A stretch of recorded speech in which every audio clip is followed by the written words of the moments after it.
예, 여러분 안녕하십니까. 비록 60%를 넘는 투표율은 아쉽게 역대 두 번째 투표율로 기록되고 말았습니다만 이번 선거 결과로 시민들이 바라고 열망하는 부분과 광주 민심의 방향을 엿볼 수 있는 한 주가 아니었나 싶습니다. 오늘 전라도발 사대기 진행을 맡고 있는 좋은 세상 만들기 정수입니다. 자, 어제 개표 방송 관련해서 엄청 바빴을 것 같은데 우리 최정희 기자님 나오셨습니다. 인사 부탁드리겠습니다. 안녕하세요. 광주드림 최정희 기자입니다. 네, 어저께 얼마 잠도 못 주무셨죠? 그러니까 광주가 의외로 싱겁게 끝났어요. 그래서 광주권 사실 발표되기 전에 되게 긴장을 했었는데 광주는 그 기대 결과 예측했던 것과는 좀 다르게 전개되는 것 같았고 전국 상황이 상당히 긴박해서 그거 눈을 뗄 수가 없더라고요. 좀 잠을 못 잤습니다. 그러셨죠. 근데 그렇게 될 수밖에 없었던 이유가 또 세월호 같은 어떤 사회적 분위기가 또 한몫했다. 이렇게도 볼 수 있겠죠. 그러니까 누누이 이제 우리 이 방송을 통해서 계속 얘기했다시피 지방선거여서 그 지방 특정 지역에 대한 어떤 심판이나 거기서 사람 뽑는 것으로 이렇게만 이 선거가 개념 지어지지는 않았을 것 같아요. 이번은 전국적으로 이 정권 심판론이라는 야권이 이제 꺼내들었던 정권 심판론이 있었고 또 반대편에서 이제 박근혜 지키기 뭐 이런 어떤 프레임이 있었는데 그런 차원에서 전개된 것 같아요. 그런 프레임이 전개된 건 이제 세월호 사건이 가장 결정적인 역할을 했다고 봐야겠죠. 뭐 정권 심판론, 그다음에 박근혜 지키기 이런 것들이 전부 다 세월호의 영향으로 그렇게 되지 않았나. 이렇게 말씀하셨습니다. 예, 또 한 분도 어저께 잠을 그리 잘 주무시지 못하였을 것 같다라는 생각을 하고 있습니다. 어제 잠깐 저하고 통화를 했는데 초상집 분위기다 이런 말씀도 하셨는데 이창현 전 JC 지구회장님 나오셨습니다. 인사 부탁드리겠습니다. 예, 반갑습니다. 예, 이번 선거는 좀 조용했습니다만은 그 선거 결과 후에도 조용했어요. 가운데 캠프 어땠습니까 어저께? 새로운 또 다른 시작을 가능성을 보여준 선거였다고 생각합니다. 뭐 좀 이따 다시 한번 디테일하게 얘기할 거지만 아무튼 광주의 민주주의는 언젠간 오지 않겠냐라는 생각을 하고 있습니다. 어제 선거를 결과를 보고 우리 광주는 민주주의가 아직 오지 않았다. 여기까지입니다. 어저께 뉴스에 잠깐 보니까 그 강훈태 후보 뒤에 회장님 얼굴 잠깐 나오대요. 꼭 여기서 얘기해야 됩니까? 몰랐는데 저희 3회 때 입고 오신 그 흰색 마이가 자, 여러분, 그리고 오늘 스튜디오가 조금 밝지 않습니까? 좀 화사해지고 밝아진 분위기를 위해서 저희들이 준비했습니다. 저희 남자 셋이서 좀 진행을 하다 보니까 다소 어두운 점도 좀 있다. 그래서 좀 더 젊고 참신한 이야기도 담고자 어렵게 모셨습니다. 자기소개 부탁드릴게요. 안녕하세요. 저는 현재 대학교를 휴학하고 광산구 협동조합의 집에서 근무하고 있는 오다영이라고 합니다. 반갑습니다. 박수 한번 치지 우리가. 아니, 왔으니까 우리가 싸대기를 하나씩. 어제 투표했어요? 네, 했습니다. 이번 그 대학생들 지방선거에 대해서 좀 생각을 묻고 싶은데. 네. 시장 누가 될 거라고 잠깐 생각을 했었어요. 저는 이제 여론조사의 영향도 있고요. 주변 분들의 얘기를 들어봤을 때는 좀 강훈태 시장 후보님이 유력하다고 생각했는데 어제 개표 방송 보니까 좀 제가 생각했던 것과는 다른 결과가 나오고 있더라고요. 실망하신 거예요? 아니요, 실망은 안 했습니다. 그럼 어떤 뭐 강훈태, 윤장현 뭐 이런 어떤 인물보다는 어떤 그 여론조사라든가 이런 매체들을 통해서 강훈태 씨가 될 것 같다 이렇게 생각했다라는 거죠. 네. 그렇게 몰지 마세요. 자, 그러면은 뭐 어저께 투표했어요? 아니면 사전 투표했어요? 저는 사전 투표를 했습니다. 그럼 우리 학생들 사전 투표 좀 좋았어요? 네, 편했던 것 같아요. 일단은 아무 선거구나 가서 해도 된다는 장점이 있었고, 그리고 좀 여유롭다는 느낌이 들어가지고, 앞으로도 계속 시행되면은 좋을 것 같다는 생각이 들었어요. 그래요. 이번에 그 사전 투표로 인해 가지고 조금 더 여유로워졌다. 네. 그리고 앞으로 이런 사전 투표로 인해서 또 투표율이 오른 것이 또 사실입니다. 네. 자, 오늘은 어제 지방선거 결과에 관해서 이야기를 좀 정리하고 좀 더 자유롭게 이야기하는 방식으로 좀 편한 분위기를 이어갈까 합니다. 그럼 먼저 시장 선거에 대해서 이야기를 해볼까 합니다. 뭐 솔직히 뭐 거의 2배의 차이 결과가 나왔습니다. 최 기자님 이번 결과 광주의 민심 어떻게 해석하십니까? 이제 출구조사 결과가 6시에 정각 발표되면서 이제 시점을 정확히 하면 오늘 저희가 녹화하는 날이 지금 6월 5일 선거 다음 날인 것이고 이제 선거는 이 방송으로 기준으로 해서 어제 지금 치러진 거고 저녁에 6시에 그 방송 3사가 일제히 출구조사 발표했죠. 그 이전에 사실 이제 그 선거 캠프나 또 기자들 사이에서 떠도는 수치 하나가 있었어요. 이제 그 출구조사. 근데 그 출구조사 내용인데 이제 그게 뭐 공개돼서는 안 될 내용이었던 것 같은데 12시 30분 현재 어떤 모 기관에서 조사한 출구조사 수치 해가지고 뭐 12시 반 현재 뭐 2% 차이 강원도 윤장현이 출구조사 결과 2% 차이다. 뭐 교육감도 그렇게 나왔더라고요. 양희국, 양형일도 2% 차이. 뭐 이런 수치가 떠돌고 있었어요. 그러니까 그게 이제 믿을 수 있느냐 없느냐를 차치하고라도 캠프든 또 이 촉각, 이 결과의 촉각을 곤두세우고 있었던 사람들은 그 수치에 되게 민감했죠. 그래서 출구조사 결과가 출구조사 수치라는 구체적 데이터로 그게 전달이 됐던 것이기 때문에 출구조사를 정식적으로 방송 3사가 발표를 할 때 이게 이제 박빙이겠구나 이런 정도로 예측을 했는데 아주 큰 차이가 났어요. 시장도 그렇고 교육감도 그랬고 그래서 이 부분들이 잠깐 이제 지금까지 광주 지역의 선거 투표 당일까지의 광주 지역 여론은 박빙이다, 초접전이다, 뭐 이런 예상들이 많이 있었고 그런데 이의를 제기한 사람이 하나도 없었거든요.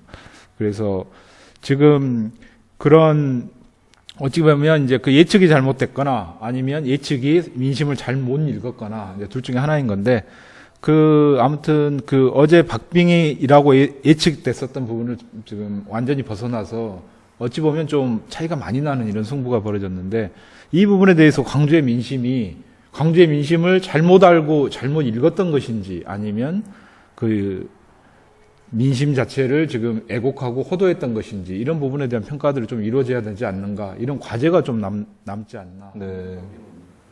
그래요. 근데 그게 지금 뭐 여론조사야 이제 어떻게 뭐 반영이 됐던 간에 지금 선거 결과를 봤을 때게 뭐 거의 2배 이상 표 차이가 났는데 그거에 대해서 우리 광주의 어떤 민심을 어떻게 우리들이 바라봐야 되는가. 뭐 강훈태가 싫어서 찍은 건지 아니면 안철수가 좋아서 찍은 건지 뭐 이런 부분에 대해서는 어떻게 생각하십니까? 제가 먼저 말씀드리는데 다른 기관들고 다른 그 평론가들이 평가를 하기에는 첫 번째 기호 2번의 충성도입니다. 기호 2번의 충성도. 세 번째 안철수 살리기. 예. 그러다 보니까 윤장현이라는 이름은 거의 나타날 수가 없죠. 그래서 인물보다는 당의 충성도, 그 다음에 안철수의 대권을 위해서 2017년 대권을 준비하는 그런 자세에서 힘을 실어주기. 뭐 그렇게 저는 바라보고 있습니다.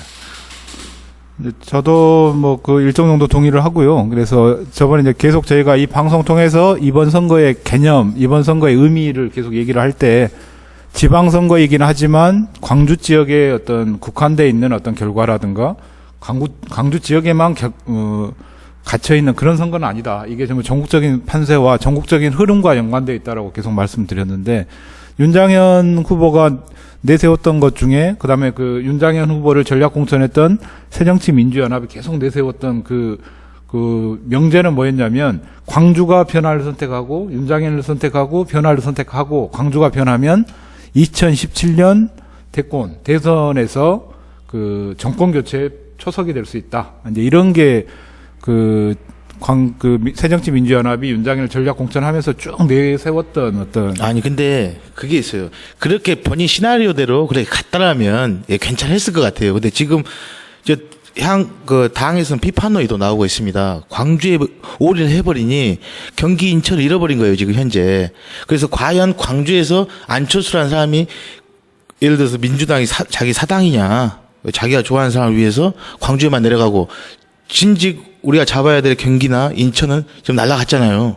그래서 지금 선거 지금 평론하신 분들이랑 서로 생각하시는 입장에서는 이게 과연 잘한 것이냐 못한 것이냐, 그리고 과연 소탐대실이라고 소를 조그만 걸 찾기 위해서 큰 것을 잃어버리느냐 지금 그렇게 이야기도 나오고 있습니다 지금. 뭐 두 분 이야기를 잠깐 정리를 해보자면 어떻게 이야기를 정리할 수 있냐면 안철수를 살리기 위해서 윤장현 개인의 어떤 시장의 어떤 후보의 어떤 자질이나 어떤 비전보다는 그냥 안철수 살리기 위해서 그냥 이렇게 그냥 했다. 뭐 이렇게만 지금 전해지고 있는 것 같은데. 아니, 그 말이 아니고 그 전국적으로 지금 정권 심판론이 먹혔다라고 저는 봐요. 그러니까 정권 심판론에 동의하는 사람들이 많이 있었고 특히 호남 쪽에서 정권 심판론을 할 때 그 핵심 동력은 호남이 돼야 한다. 그래서 전국적인 상황에서 서울, 경기, 인천 다 이기는 것도 물론 중요하고 거기 다 이겼을 때 그 어찌됐든 간에 지금 현재 이 정권이 박근혜 정부가 출범하고 나서 국정 운영이 난맥상을 펼치고 있고 그 와중에서 터진 국가적 재난에 있어서도 무능과 무책임을 보여줬기 때문에 이 정권에 대한 심판이 분명히 필요하고 그런 차원에서는 지금 전략공천이라든가 이 부분들이 좀 문제가 있고 비판의 소지가 많이 있지만 그런 허물을 탓하기보다 지금 현재 이 정권에 대한 심판이 정권에 대한 뭔가 메시지를 보내서 이 정권이 지금까지 이어져 왔던 국정 기조를 바꿔야 한다. 그런 것들을 강한 메시지를 보내기 위해서 광주뿐만이 아니라 서울에도 이기면 좋겠고 경기에도 이기면 좋겠고 인천에서도 이기면 좋겠다는 그런 열망들이 다 투영이 된 거고 그런 판국으로 갔을 때 정작 광주에서도 우리가 힘을 보태지 못하고 그런 어떤 정권에 대해서 그 주체적으로 싸워야 되고 대척점에 있어야 될 민주당의 힘을 빼는 짓을 해서야 되겠느냐. 이게 이제 호남의 전략적 선택이었다는 거죠. 그러니까 저는 그렇게 보지 않습니다. 그것은 광역지사 선거로 보면 그렇게 맞다고 봐요. 하지만 우리가 세밀히 들어가면 지자체 단체장이죠. 단체장을 보면 전북이나 전남은 무소속의 돌풍이 일어났습니다. 말인 건 뭐냐면은 이 정책이나 이런 것보다 인물을 보고 평가를 하겠다. 당보다 당의 충성심보다는 인물 중심으로 움직이겠다. 그래서 보면은 절반 이상이 전북 같은 건 심지어 절반이 넘어요.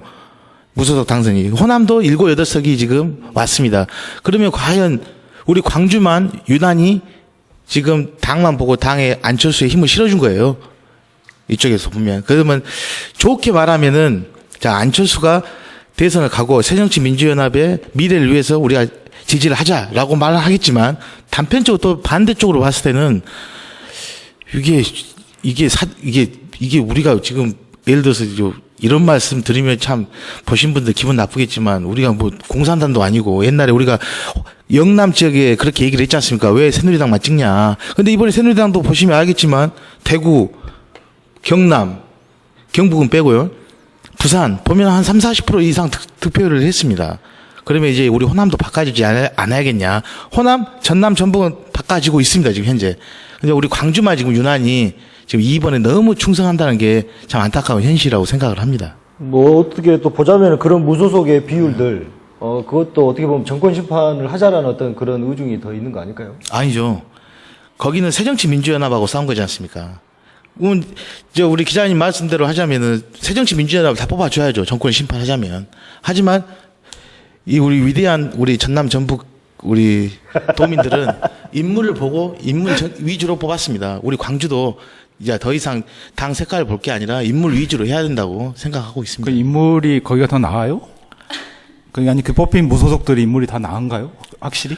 우리가 판단할 수 없는 것이고 그거는 그 각 지역에 그 살고 계신 그러니까 국민들이 그것이 생각할 때 인물이 하는 확실히 것이죠. 나와서 뽑힌 것인지는 모르겠죠. 근데 지금 현재 거기 뭐 삼선 도전하는 사람들도 있었고 뭐 이러면서 이제 다 떨어진 사람들도 있고 한데 예컨대 그걸 무소속을 뽑지 않고 새누리당을 뽑아줬다든가 다른 당을 뽑아줬다고 하면 일당 독점이라든가 이런 부분에서 깨고 호남이 뭐 민심이 변하고 새로운 어떤 다양성을 받아들인다 이렇게 얘기할 수 있겠는데 광주에 그랬잖아요. 손학규 대표가 뭐 강훈태를 뽑으나 윤장현을 뽑으나 다 우리 식구 아니냐라고 얘기했죠. 똑같은 그걸 뭐 당에서는 부정을 했지만 전부 다 그렇게 느끼는 거예요. 그건 지금 현재 뭐 전남이나 전북에서 무소속으로 당선됐다는 사람들은 궁극적으로는 전부 다 민주당 계열이고 다 그쪽에서 공천 못 받고 새롭게 나간 사람들이지 그들이 무슨 새누리당의 어떤 그런 어떤 성향들이라든가 그런 사람을 뽑아줬다고 하면 정말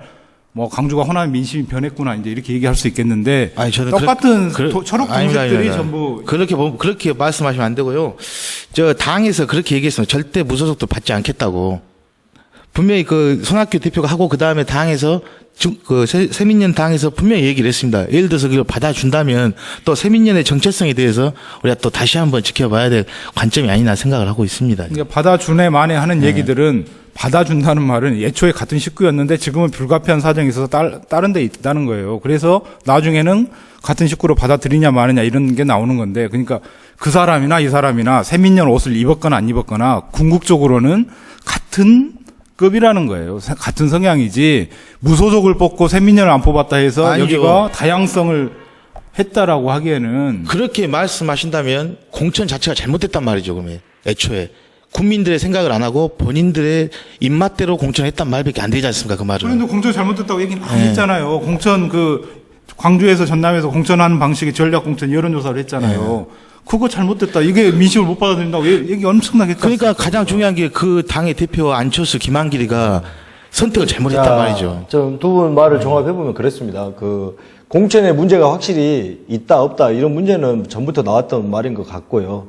지금 최고 중요한 것은 이런 세월호 여파를 통해가지고, 좀 정부를 바꾸자, 이런 어떤 시민들의 마음들이 무소속이 됐건, 아니면 우리 세민연이 됐건 간에, 어떻게 보면 또 같은 계열인 사람으로서 이렇게 힘을 실어서 우리가 좀 정권을 바꾸자, 이런 것이 좀 표현이 되지 않았나 싶기도 합니다. 자, 그러면 또 이랬습니다. 또 우리가 또 늘상 보던, 이번에 여론조사를 보더라도 강훈태가 윤장현보다 높다, 이런 여론조사를 뒤엎고 선거 결과를 보면은 반대로 나왔지 않습니까? 근데 그런 결과를 보면 또 이번 여론조사로 단일화가 된 과정 중에서 이용섭 씨가 가장 피해자가 아닐까라는 생각도 하고 있습니다만 어떻습니까? 그러니까 이 말에 찬성하고 애초에 그 여론조사 때문에 그 무소속 두 번도 큰 희망을 안고 출발했을 거 아니겠습니까? 진짜 죽일 놈이 여론조사에 놓는 거예요, 결론은. 이분들 여론조사만 보고 무조건 된다고 생각했을 거 아니겠습니까? 물론 그만한 자질은 또 갖추신 분이지만. 그래서 제가 그 현장에 있었지 않습니까? 어제 그 현장에 정말 우리 이영석 의원님 정말 그 옆에서 아주 생생하게 그 낯빛을 제가 봤습니다. 같은 당을 떠나서 같은 남자로서 정말 안쓰러웠고, 또 알겠습니까? 또 절치부심하면 또 좋은 일이 일어나지 않을까 생각하고 있습니다. 그러죠. 자, 그렇게 된다면은 앞으로 이제 이런 시민들도 이제 더 믿지 않을 이런 여론조사 앞으로 어떻게 바뀌겠습니까, 최 기자님? 아니, 근데 시민들, 다영 씨는 여론조사를 믿습니까? 지금 선거 때 여론조사 많이 나왔잖아요. 아니요. 일단은 전 국민을 대상으로 하는 것도 아니고, 저한테는 따로 안 물어보더라고요. 한 번도 이렇게 여론조사 전화를 받은 적이 없어요? 집 전화로는 왔는데 부모님이 답하셨죠. 따로 개인 핸드폰으로 오지 않았습니다. 본인이 응답해 본 적은 한 번도 없고. 네, 그렇게 객관적이라는 생각은 안 들었어요. 그런데 실제적으로 이렇게 여론조사 결과 수치가 이렇게 발표되고 네. 보도되고 하면 네. 그 부분에 대한 신뢰감들이 있죠. 누가 이겼다더라, 네. 그런 신뢰감이 없지는 않은 거잖아요. 일단은 저는 이 선거를 떠나서 전체적으로 전에 박근혜 대통령님이나 이렇게 지지율 같은 경우에도 여론조사로 많이 하잖아요. 근데 그런 부분에서도 신뢰를 많이 안 하잖아요. 그래서 저는 여론조사를 그렇게 신뢰하는 편은 아닙니다. 근데 신뢰를 하지 않더라도 주위 네. 사람들이 이걸 여론조사 결과를 보고 이렇다더라 저렇다더라 라고 하다 보면 네. 그런 식으로 좀 우중화되지 않겠냐라는 생각이 결론이 그게 아닙니까? 여론조사라는 게.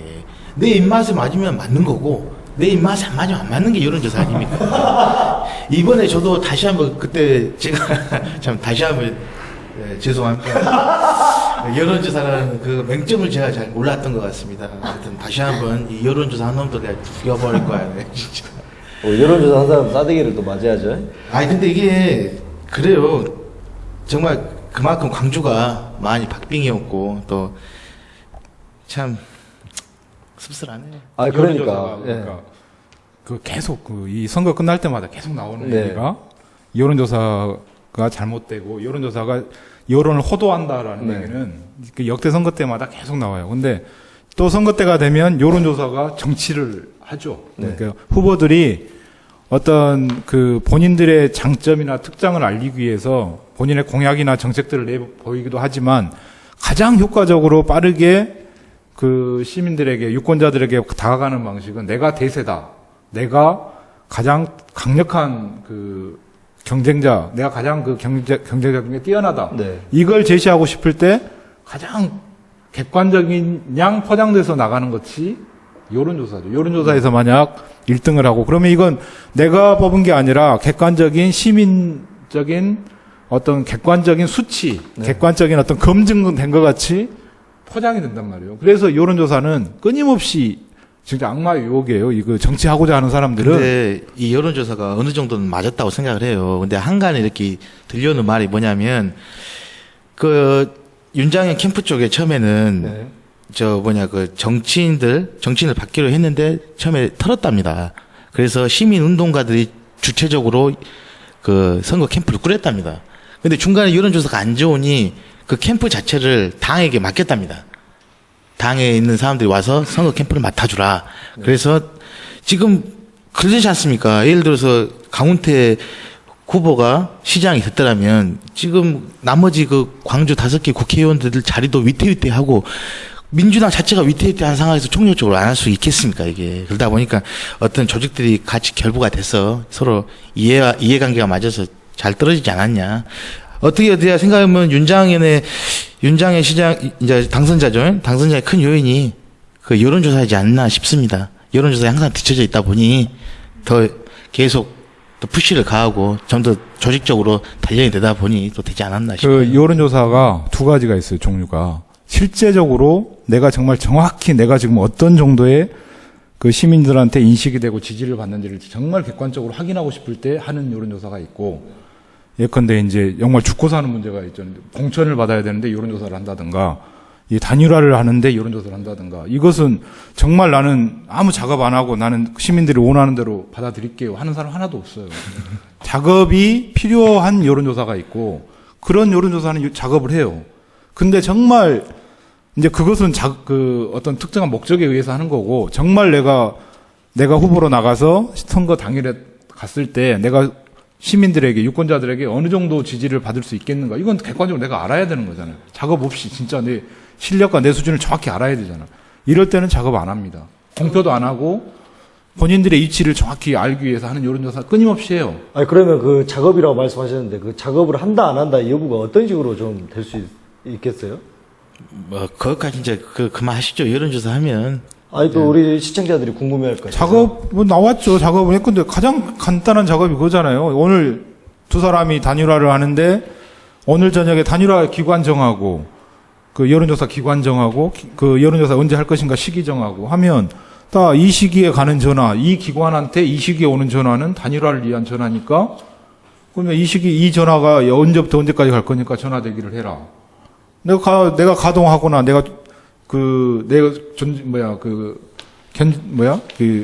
통제력에 미치는 모든 사람들한테 이 시간에 집에서 전화 대기 해주라. 라는 건 기본적으로 다 가는 거죠. 전화 대기만 한 게 아니라 착신 전환. 내가 집에 주구장창 앉아있을 수 없으니까 이 전화를 핸드폰으로 돌려놓고 가요. 착신 전환해서. 자, 그러면은 아까 그 또 말씀 들어보니까 이제 또 궁금한 게 생기는데, 그러면은 이번에 지나간 얘기지만은 이렇게 작업이 되고 안 되고의 그런 여론조사, 그러면 이용섭은 강훈태 후보와 이렇게 단일화를 할 때 그걸 몰랐을까요? 아니면은 예상을 다르게 했을까요? 두 분이 같이 이제 실무자들끼리 이야기를 해서 자기들끼리 서로 간의 입맛에 맞는 걸로 했겠죠. 근데 시간이 지났는데, 나 시간이 지나서 얘기하는데, 요즘 어떤 생각이 드냐면, 이 지지율, 이거 득표율 보고, 진짜 했을까 생각도 들어, 나는 진짜. 여론조사? 이번에 득표율을 보지 않습니까? 네. 득표율을 보면 31.몇 %를 받았잖아요. 강 시장님이. 그러면 이용섭 의원의 표가 하나도 없었다. 그 기존부터 계속 30%대 유지하고 왔잖아요, 지금. 그래서 이게 진짜 과연 단일화를 했나, 그것도 의구심이 든다니까. 단일화 효과가 지금 안 나타난다는 거예요. 효과가 전혀 안 나왔잖아요, 지금. 그렇죠. 자, 그렇다면은 이제 이렇게 말이 나왔는데, 이제 아까 그 최 기자님도 이제 이런 여론조사가 이렇게 작업이 되고 안 되고 이런 관례식으로 암암리에 진행이 된다. 자, 그렇다면 이런 여론조사를 앞으로 계속 이대로 할 수는 없지 않느냐. 이제 시민들도 거기에 대해서 이제 또 불신이 생기고, 그러다 보니까 뭐 기레기라는 용어가 또 나오고 하고 있는데. 아니, 여론조사 하면 또 자, 그러면은 기레기네, 나. 선진국에서는 어떻게 하고 있고 우리는 어떤 걸 좀 본받아가지고 이런 맹점들을 개척을 해야 될 방안 같은 건 없습니까? 오다영 씨가 그런 말 준비했죠. 선진국은 어떻게 하고 있어요? 야, 우리나라에서 태어나게 다행인지 아십시오. 미국 같은 경우는 그 우리 옛날 그 80년대 같이 그 체육관 선거 있죠. 아직도 그렇게 해요 거기는. 그러니까 선거인단이나 해서. 직접 선거 아니에요. 예. 미국은. 그러니까 우리나라에서 태어난 거 다행인지 아세요. 자, 미국에 알았어요? 어떻게 바꿔야 될까요? 여론조사 저는 좀 전 국민들을 대상으로 이제 랜덤이 아니고 전 국민들을 대상으로 약간 사전 투표 방식으로 했으면 좋겠어요. 사전 투표. 네, 사전 투표인데 여론조사라는 거죠. 이게 많이. 아니 뭐 인터넷 투표라든가 좀 그런 방식들도 있잖아요. 네. 그러니까 이제 이게 다 문제가 있는 게 인터넷 투표하면 또 어르신들은 싹 해제가 될 거라고. 그렇죠. 그들의 생각들은 다 해제가 되고.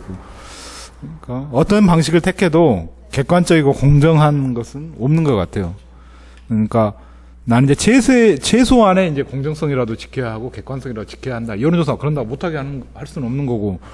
또 여론조사가 가지고 있는 그 또 부작용도 있지만 또 장점도 있어요. 그래서 그런 부분들이 그 전혀 다 뭐 부작용이 있으니까 아예 없애버리자 뭐 이렇게 할 수는 없는 것 같고 최소한 나는 그런 생각은 들더라고. 여론조사를 공표 가능하고 이게 그 시민들에게 보도가 되고 또는 이럴 정도라면 최소한 그 보도 가능한 원칙 기준 그다음에 그 예컨대 샘플은 최소한 뭐 1000명 이상이어야 된다라든가 지금 뭐 400명, 500명 샘플 조사한 거 가지고 뭐 여론조사라고 발표를 해버리고 그 다음에 무슨 그 기관 자체가 전혀 듣도 보도 못한 기관들이 발표해서 조사해버리고 조사해서 발표해버리고 이런단 말이에요. 그러니까 최소한 본인들이 할 수는 있겠을 때 이걸 객관적으로 했습니다라고 하는 이게 공표 일반 시민에게 공표를 할 수 있는 요건들을 엄격하게 제한을 해서 샘플을 예컨대 2,000 샘플 이상 아니면 그 지역 유권자의 0.3%, 0.2% 이런 식의 어떤 정확한 데이터 샘플을 정확히 제시를 하게 만들고 그 기관 자체가 분명하게 어떤 특정 정치적 의도에 휘둘리지 않는다라는 객관적인 인증이 있어야 될 것 같아요. 이게 그러니까 가장 문제가 언론기관이에요. 언론기관들은 여론조사 할 수 있거든요. 공표도 하고. 근데 언론기관이 우리가 알다시피 언론기관이 따지다 보면 몇백 개가 있는데 인터넷 매체 뭐 이런 것들도 듣도 보도 못한 매체들이 언론기관이네 하면서 여론조사를 한단 말이에요. 근데 여론조사를 하면 돈이 많이 들어가는데 샘플당 그러니까 1000샘플 그러면 한 샘플당 정말 정밀하게 하면 10,000원 정도 들어가고 그냥 허접하게 하면 4,000, 5,000원 이렇게 들어간단 말이에요. 아니 근데 제가 봤을 때는 이게 절대 악 같은 존재예요.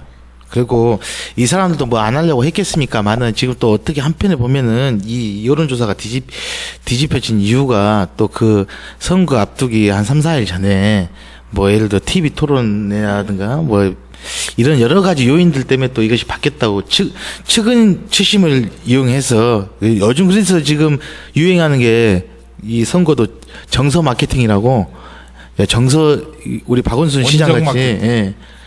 이렇게 해서 하고 저도 그래서 요즘 집에서 시집을 많이 읽고 있습니다. 감수성 좀 많이 좀 분발시키기 위해서. TV 토론에서 어떻게 했길래? 이게 보니까 그 보도 자료에서는 그렇게 나와요. 그 고압적인 그런 자세가. 예. 윤장현 후보하고 그렇죠. 토론을 할 때. 예, 그런 자세 때문에 윤장현 씨가 잘 모르지만 그런 측은 추심 때문에 저희 같은 사람들이 봤을 때는 약자 편을 들어보구나. 그렇죠. 우리 이번에 장희국 우리 교육감도 당선되고 우리 조희연 교육감도 서울에 있는 조희연 교육감 당선 보죠 감수성으로 다 감성 마케팅으로 해서 조희연 교육감 될지 누가 알았겠습니까 진짜. 자, 그래서 이번 선거를 보다시피 여론조사가 참 기여를 많이 하는 것 같습니다. 근데 앞으로 더 좋은 방식을 도입을 해가지고 우리가 꾸준하게 연구를 해봐야 되지 않나라는 생각을 갖고 있고요. 자, 그 다음에 어제부터 이제 단식을 깨고 이영수 후보 식사하셨겠죠. 그러면 또 이야기를 잠깐 안 할 수가 없는데, 이제 거기가 공석이 되는데, 거기 어떻게 될 것 같아요? 보궐선거를, 후보가 또 거론되고 있습니까? 보도 자료에서 보면은 여러 명이 거론이 되고 있습니다. 지금 우리 김효석 전 의원, 천정배 전 장관, 그 다음에 뭐 지금 그분도 되지 않을까요? 선대본부장이 또 조영택 의원도 전 의원도 그 다음에 또 그 안철수 수석보좌관 서정성 요즘 친문지상에 많이 나왔죠. 저하고 개인적으로 친분이 있는데 왜 나왔는가 모르겠어요. 이름이 거론됐는지. 아무튼 거기 나오면 같이 나가서 같이 붙어보는 건 어때요? 제시의 왕은 하나다. 말씀 잘했습니다. 아 저보다 직급 낮아요. 제가 그 위에요. 제가 노매장 출신이고 저 지구회장입니다. 저는. 근데 지금 제 심정으로 보면 정말 새누리당이라도 가서 제가 나오고 싶은 심정입니다. 솔직히. 새누리당을 가겠다라는 선언은 아니죠? 아, 선언은 아니고 왜 그 새누리당을 생각이냐면 그런데 가서 토론회라도 나가 무소속 하면은 그 지지율 때문에 토론을 못 나가잖아요. 토론을 참가자게 해서 정말 이정희 의원 마음으로 정말 하고 싶어요, 진짜. 이정희 의원이 박근혜 대통령 꾸짖었을 때 그 마음으로. 자, 우리 이 회장님이 나가셔서 전부 다 싸대기를 치고 오겠다는 그런 야, 출마 뜻은 없고 토론만 나오셔도 서로 나가 전부 다 싸대기를 다 치고 오는. 주필이 카메라 이쪽 좀 해줘봐. 이걸 보고 계시는 새누리당 당직자 여러분, 통합민주당 당직자 아니 통합이 됐다. 뭔 진보당이죠? 통합진보. 야, 통합진보당 당직자 여러분, 정의당 당직자 여러분, 각계계층 당직자 여러분 연락 주세요. 그러니까 여기는 토론 자격만 얻으면 돼. 근데 그 이용섭 후보가 복당할 수 있는 가능성은 없나요? 참 이게 참 아슬아슬한 줄타기 같은 발언인데 이게 만약에 저는 이렇게 바라봤습니다. 선거를 이겼더라면 강훈태 시장이 됐다. 강훈태 후보가 시장에 당선됐다 가정했다면 복당을 안 하고 무소속으로 본인이 나와도 명분은 있다고 생각합니다. 예를 들어서 그 승복 문화를 만들었잖아요. 단일화를 하면서 본인은 승복했고 그래서 광주의 그 낙하산 공천, 전략 공천을 우리는 반대해서 시민 대통합을 위해서 단일화를 했다. 거기서 승복을 했고 그러면 그 조직을 우리는 좌시하지 않겠다라는 명분으로 예를 들어서 나왔더라면 되겠는데 본인들 최상의 시나리오였겠죠. 그렇지만 지금 상황이 또 그렇지 녹록지 않지 않습니까? 그래서 지금 향후 누가 펌프질을 많이 하느냐에 따라서 갈리지 않겠냐. 그럼 일단 이 회장님의 견해는 강훈태 시장이 됐으면 그렇죠. 무소속으로 나올 법도 한데 그럼 명분이 있죠. 안 됐으니까 명분이 없다. 아 명분이 있는데 그것을 지지해줄 사람들이 많냐가 문제죠. 강훈태 후보가 됐다 하더라도 내년도 아니고 지금 내일 모레 7월에 있는 선거에 이용수 후보원이 됐다 치면 나올 수 있겠다고요? 아, 제 개인적인 생각이에요. 뭐 누구 얘기한 게 제 개인적인 생각이었어요. 아, 제가 개인적인 생각한 건데. 아니 그건 이제 신중해야 되는 게 본인이 사퇴해서 골석이 돼서 재보궐선거를 하는데 또 본인이 나간다? 아무리 선거를 이겼다. 그렇죠. 이제 그렇게 보면은 그게 맞아요. 틀린 말 아닙니다. 하지만 다르게 보면은 그러니까 본인들 입장에서 그렇게 생각했겠죠. 정말 후한무치하는 정권의 대표를 위해서 우리는 탄압에서 벗어나고 새로운 정치를 위해서 우리가 이만큼 노력을 위해서 올라가겠다. 자, 그러면 뭐 당으로 복귀를 해서 나가든 무소속으로 나가든 어쨌든 간에 당으로 복귀하면 안 되죠. 이게 가능성이 없다. 지금요. 이렇게? 지금은 제가 딱히 뭐라 말씀 못 드리겠습니다. 제가. 지금은 뭐 나오면 바로 우리 최 기자님 말씀같이 바로 그렇게 되죠. 아, 지금 상황이 나오면 난도질이죠. 그러죠. 그러니까 그건 본인이 사퇴해서 공석이 된 자리에 본인이 그러죠. 나온다는 건. 예컨대 김두관 지사가 경남지사 대권 나오려고 나갔다가 그 이제 대권 안 되고 다시 경남지사 선거한다니까 내가 또 나가볼까 이런 건데 이건 말이 안 되죠.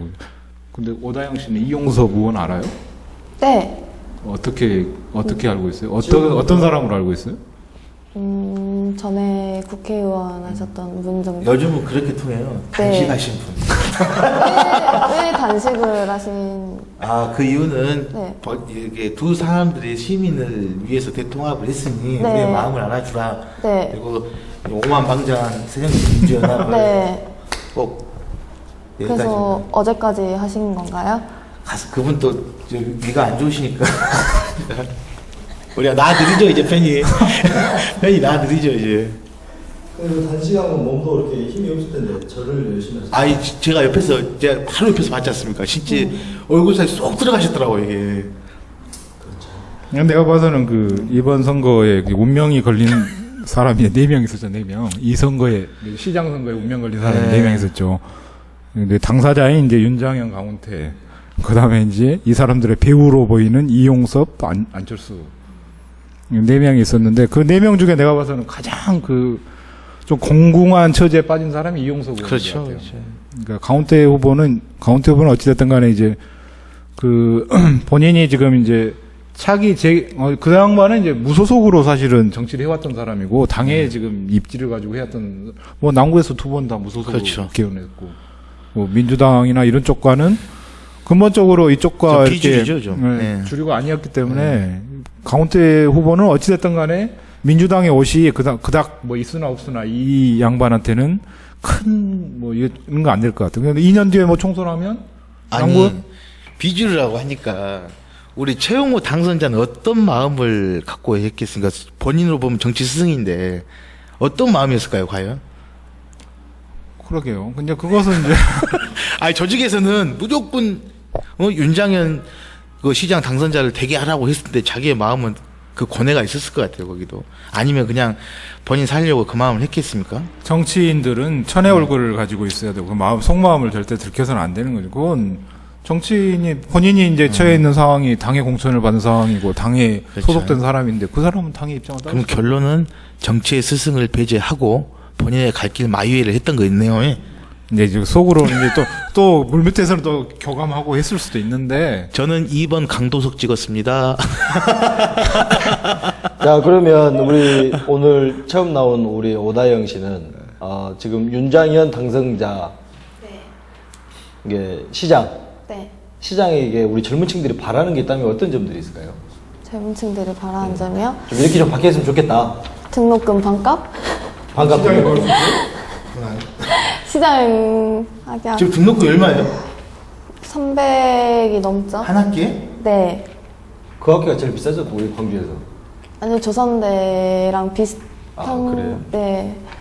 그러면 300이면 1년에 2번 낸 게. 2번 내니까 한 6, 700 되겠네요. 비싼 데는 거의 400 정도 하는 걸로 알고 있습니다. 네.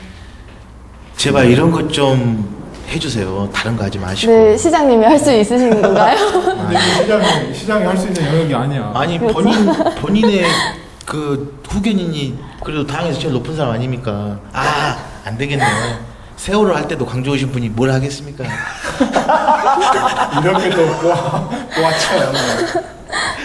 자, 이랬습니다. 무소속 돌풍을. 근데 그건 이제 등록금이 가장 큰 현실적인 고민인데, 네. 그것은 시장이 할 수 없는 것이니까. 네. 그러면 이것은 이제 시장한테 바랄 게 아니고, 네. 이제 또 다른 어떤 문제라든가. 반값 등록금 말고 또. 다들 공약으로 거시는 부분이던데, 뭐, 일자리를 늘린다던가, 아니면은 좀, 연봉 높은. 아니. 우리 다영 씨가 잘 모르는 건데, 네. 공약지를 보시면 우리 윤장현 당선자는 슈투트가르트밖에 없어요. 아, 그랬어요? 딴건 없어요. 그냥. 그런 거 믿지 마십시오. 슈투트가르트만 잘 돼도 좋지. 아니, 그놈의 슈투트가르트 한 번 가면 뭘 슈투트가르트야. 나 발음도 안 되네, 나 진짜. 그 학자금 대출 이자를 시가 네. 지원해 주는 거 있죠. 네. 그 혜택 받아요? 대출 안 받나요? 아니요, 저는 받죠. 집이 좀 사신가? 아니요. 학자금 아니요. 대출 안 받구나. 근데 학자금 대출도 이야기를 들어보면 10명 있으면 한 6명은 진짜 학자금으로 대출을 받고 거기서 한두 명은 또 아버지가 또 그 대출 받아서 쓰신다는 뭐가 있다는데 그것도 진짜 어려우니까 그렇게 한대요. 이자율이 싸니까. 이자가 싸니까. 이자를 또 그 시에서 대줘요. 그 대출에 이자를 지원을 해줘요. 그럼 시에서 이자를 보조를 해주니까 학생들이 내는 이자가 싼 건가요? 이자가 없죠. 학생들은 원금만 갚는 그 거. 언제부터 그게 시행됐나요, 그게? 그런 제도가 있어요. 대학생들 왜 모르나? 그 대학생들이 학자금을 받으면 장학재단이요? 무슨 네, 재단이죠? 거기서 한국장학재단이요. 장학재단에서 받으면 그게 뭐 3%쯤 되나 이자가? 더 돼요. 원래 받으면 5, 6% 될까요? 5, 6%? 아니 거기 싸요. 아, 그래요? 그 장학재단은 이 집 사는 집이야. 대출 안 받아봤어. 그냥 미안해. 근데 뭐 학생들은 뭐 대출 이자가 얼마인지 솔직히 관심이 별로 없죠. 우리 정 대표 관심 많잖아요. 네, 다음. 4%는 거저지 그냥. 자, 무소속 돌풍을 잠재우고 전략공천 논란도 잠재웠죠. 이를 통해 그 지금 안철수의 정치적인 미래도 살려냈다는 평을 이번 선거를 두고 말하고 있습니다.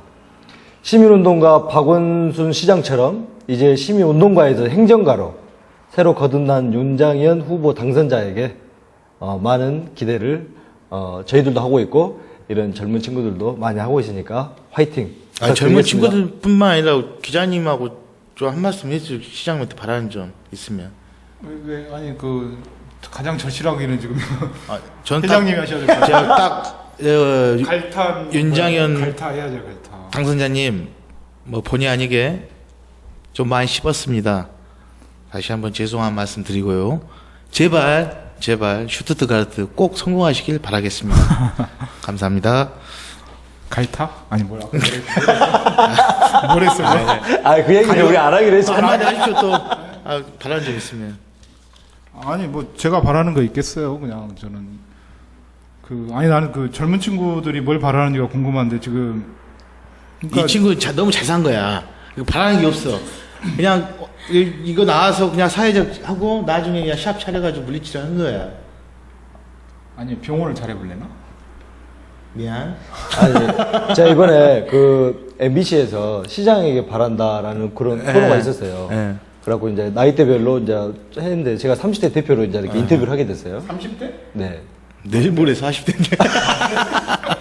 끝자락에 있습니다. 30대 끝자락에. 그러니까 그래가지고 제가 뭐를 말했냐면, 우리 광주는 너무나 많은 인재들이 지금 전부 다 서울로 다 빠져나가고 있다는 거죠. 그 다음에, 광주에서는, 하고 싶은 일보다는 해야 하는 일을 하는 것이 더 많고, 좋은 일보다는, 좋아하는 일을 해야 되는데, 그냥 그런 것들이 너무 많다라는 거죠. 그래서 이제 좀 좋은 일보다는 이렇게 좋아하는 일, 해야 하는 일보다는 하고 싶은 일을 통해서 이렇게 생계도 유지하고 돈도 벌고 데이트도 하고 뭐 그럴 수 있는 광주가 좀 됐으면 좋겠다라는 말을 인터뷰를 제가 한 것이 있는데 그것은 지금 보니까 20대인 다영 씨가 네. 해야 될 20대 해결돼야 그 앞으로도 30대, 40대까지 이어져 갈 수 있는 문제 같습니다. 그러면 다영 씨는 이렇게 광주서만 계속 산 거예요? 아니요, 이제 저는 인천도 잠깐 갔었고요. 아니면 저기 전북의 지역도 잠깐 있던 적이 있고 했었습니다. 아니요, 잠깐 아버지가 발령 나셔서 잠깐 있었던 적이 있었어요. 그러면 이게 대학을 졸업하면 광주에 정착할 것 같아요? 아니면 다른 도시라든가 이런 데로 나갈 것 같아요? 솔직히 광주가 임금이 되게 싸요. 다른 지역에 비해서. 그래서 대부분 좀 다른 지역으로 가고 싶어 하죠, 학생들이. 서울은 좀 살기 팍팍한 것 같고, 인천이라든가, 저기 부산이라든가 그런 지역으로 많이 가고 싶어 합니다, 저희. 그래서 우리 같은 대학생 경우에는. 회원들하고 이야기를 해보면 뭔 얘기가 나오냐면 지금 취업 사이트를 이렇게 보려고 하는데 전부 다 서울치만 보고 있더라고요. 네. 우리 광주의 일자리를 이렇게 봐야 되는데 눈높이가 전부 다 서울로만 가 있다는 거죠. 그래서 이번에 그 사랑방에서도 어떤 그런 사이트를 만들었는데 거기에 슬로건이 뭐냐면 알바하러 서울 갈래 이렇게까지 지금 말을 하고 있다는 거죠. 그래서 가장 중요한 게 중앙 중심적인 이 수도권 중심적으로 간다는 게 가장 큰 문제죠. 일단 뭐가 남아야 되는데 남는 것도 없고 정부에서는 예산을 줄였다 여기서 줄였다 저기서 줄였다 하는데 결론은 여기 발주되는 이런 업체들의 고를 내서 그것을 아꼈다고 해요 항상. 그래서 참 저희도 제가 직원한테 그랬습니다. 우리 직원들 보고 있으면 참 뭘 하겠는데 우리 직원들한테 제가 그런 말을 했어요. 야 월급 작다 뭐라 하지 말고 돈 좀 남겨와라.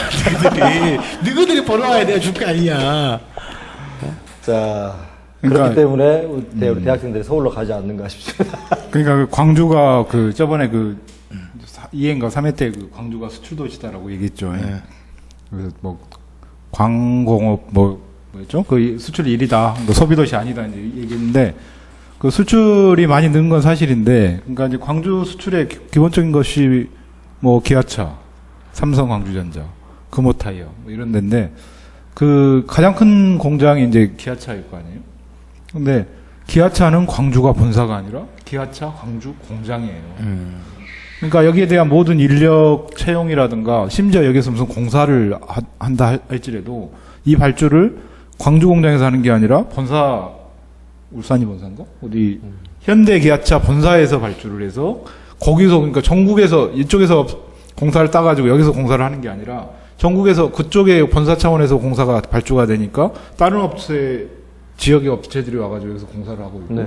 실제로 내가 부산에 있는 친구놈이 있는데 어느 날 광주에서 만났는데 2년 전인가 3년 전에 이 친구가 광주를 왜 왔나 봤더니 그런 어떤 그 현대기아차 기아차 광주 공장의 공사를 거기서 따가지고 하청을 받아가지고 이제 와서 광주에서 공사를 하고 있더라고. 그래서 그 일자리라는 것들이 양질의 일자리라는 것들이 사실은 광주가 결정권을 가지고 있는 일자리가 별로 없어요. 원래 없는 데다가 있는 것마저도 광주의 결정권이 별로 없는 거야. 그러니까 그렇죠. 그래서 이제 저 젊은 친구들이 더더군다나 이제 광주에서 정착하기가 그래도 어렵다. 이번에 뭐 윤장현 당선자가 뭐 한다 했으니까 잘 하시겠죠. 뭐 기아차 뭐 위원도 하시는데 뭐 이제 슈투트가르트로 차 이름도 바꿔야죠 이제. 자, 그렇습니다. 꼭 할 거야 슈투트가르트 내가. 갖고 뭐 흔히 또 우리가 그 빨대 효과라는 말을 하지 않습니까? 뭐 우리가 뭐 맥도날드 지점에서 빵만 사 먹어도 저는 그것이 이제 광주에서 돈이 돌 줄 알았는데 미국 본사로 다 넘어가는, 또 우리가 뭐 마트에서 물건을 사도 서울 본사로 다 넘어가는 뭐 그런 효과들을 지적을 하셨습니다. 자, 그 다음에 두 번째로 우리가 교육감 선거에 대해서 이야기를 해볼까 합니다. 이번 교육감 선거는 특히나 그 자식들의 역할이 컸다라고 말을 할 수가 있겠죠. 특히 교육감 선거는 더 그랬던 것 같습니다. 이번 교육감 선거 보면은 전체적으로 2010년에 비해서 진보 성향의 교육감이 2배 이상입니다.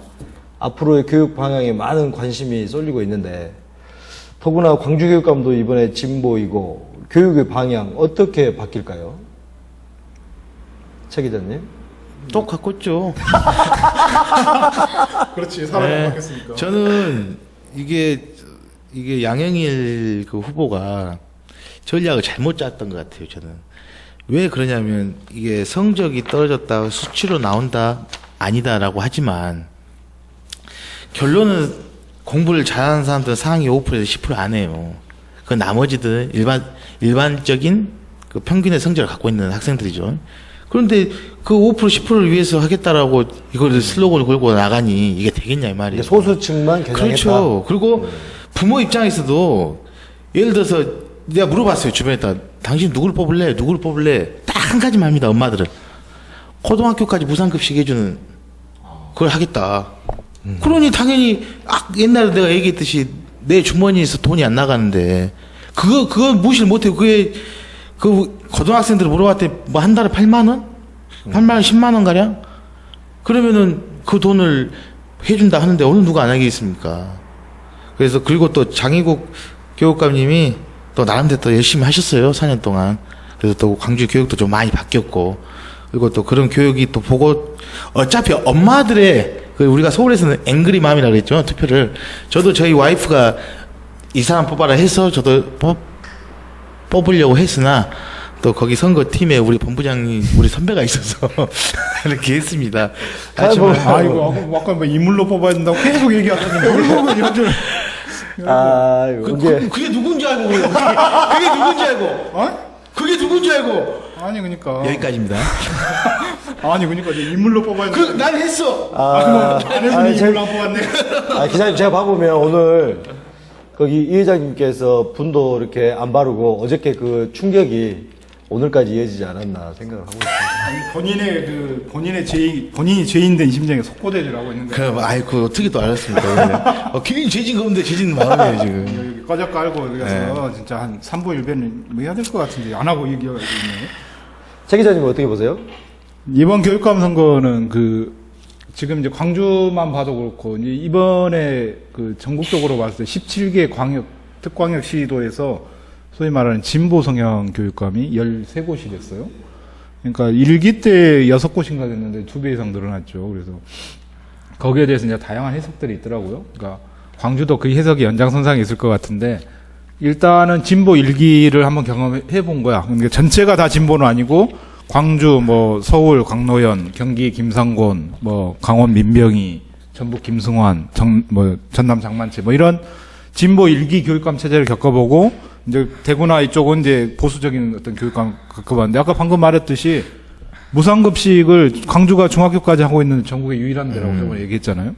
이런 것들은 사람들을 보니까 광주는 중학교까지 무상급식 해준다는데 우리 대구는 뭐 하고 있대냐. 뭐 이런 것들이 사실 이제 견눈질 효과가 있는 거야. 우리가 뭐 진보라고 해서 뭐 얘들이 좀 뭐 이상한 것만 가르치는 줄 알았더니 실질적인 혜택들이 학부모한테 오네. 이런 학습 효과가 있고, 야, 우리도 진보교육감 뽑아야겠다. 이런 게 있었고, 그 다음에 이제 가장 큰 것은 나는 이제 그거였던 것 같아요. 세월호의 그 부분들이 그 세월호 참사에 대한 부분들이 그 광역단체장한테 직접적으로 영향을 미친 것도 있지만 교육감한테 가장 큰 영향을 미친 거예요. 교육감 선택할 때 학부모들이 아까 말했던 앵그리맘들이 이 세월호 참사를 반면교사 삼아서 투표를 하지 않았느냐라는 생각이 들어요. 실제 보면 인천의 진보 성향의 그 교육감 당선된 이청현 후보가 그 내건 슬로건이 이거예요. 가만히 있지 말라고 가르치는 교육감 되겠다. 그러니까 학부모들이 소위 말하는 지금 이 세월호 참사에서 아이들이 가장 큰 희생을 당했었던 가장 근본적인 부분으로 뭐 예부적인 사고 요인 뭐 이런 거 다 떠나서 아이들이 지금까지 받아왔던 교육이라든가 학교 현장에서 아이들을 가르쳐왔던 방식의 문제들 그리고 그 방식이 모두가 실력과 성적과 이런 부분에 초점을 두고 너희들은 시키는 대로 학교가 시키는 대로 선생님이 시키는 대로 해야 성적 올라가고 다 한다. 그래야 너희들이 맞았어요. 좋은 뭐 학생들 되고 나중에 잘 산다. 이제 이런 게 지금까지 학교 현장의 가치관이었다면 지금 되돌아보니까 그렇게 가르친 아이들이 그 참혹한 속에서 그냥 아무런 자기 주체적인 활동을 하지 못하고 전부 희생이 됐다는 거예요. 진보교육감들이 가장 지금까지 얘기했던 건 학생 인권조례라든가 학생들의 인권을 존중하고 그들의 창의적이라든가 자발적인 활동들 이런 부분들을 보강하고 보증해 주는 것이 진보교육감들의 가장 큰 가치였어요. 그래서 혁신학교든 이런 부분들이 전부 진보교육감들의 가치였는데 세월호 참사를 겪으면서 학부모들이 진보교육의 그 인간성, 인성교육 이 부분에 대한 부분에 충분히 동감을 했다. 그래서 지금 전국적으로 그런 어떤 표심이 이제 작용한 건 아니냐라는 판단. 이제 우리 광주는 일단 한번 해봐서 되는데 또 타 시들도 어떻게 될지는 모르겠지만 아무튼 그래도 우리가 진보 쪽 참 그네요. 가슴이 아프네요. 아무튼 참 그러면 그 진보 일기를 넘어서 그런 어떤 신뢰가 더해졌다 이렇게도 볼 수 있고, 그렇죠. 그다음에 아까 그 무상급식을 통해서 어떤 견눈질 그렇죠. 효과도 예. 좀 있었다라는 것도 있고, 그다음에 아무래도 세월호 인해서 투표가 좀 반영이 됐다. 그래서 우리 학생들이 주체적인 삶이 좀 돼야겠다. 뭐 이렇게 지금 정리를 해주셨는데, 자 그러면 우리가 저번에 우리가 말을 할 때에 장교육감하고 양 후보의 관계를 이상과 현실 대결이다. 뭐 이런 식으로까지 우리가 표현을 한 기억이 나는데요. 요즘 그 젊은이들 사이에서도 요즘에 인문학이 열풍이거든요. 그래서 실력보다는 인성을 중요시 생각하는 어떤 학부모들의 생각이 나온 결과가 아닌가라는 생각도 하고 있습니다. 뭐 그런 차원에서 이 회장님 또 학부모 입장에서 좀 네. 어떻게 생각하세요? 뭘요? 농담이고요. 아무튼 모르겠습니다. 지금 어떻게 보면은 우리 그 당선자가 삼박자가 맞았던 것 같아요. 제가 봤을 때는 또 뭐 물론 그 본인이 잘하는 그 요인도 물론 있겠지만 그 여러 가지 뭐 인성에 대한 그다음에 부모에 대한 마음 그게 가장 이 젊은 이제 학부모들 입장에서는 그게 좋은 거예요. 도시락 안 싸고 딱 하나입니다. 그게 누가 물어봐도 그리고 공부도 아까도 말했다시피 잘하는 사람보다 못하는 애들이 많아요. 그래서 이런 말도 있잖아요. 고등학생 애들이 학부모들이 그랬답니다. 아빠 장애국시 뽑으라고 장애국 모의고사를 없앴으니까 일단 모의고사를 보지 말고. 근데 여기에 그렇죠. 좀 아쉬운 부분도 없지 않아 있습니다.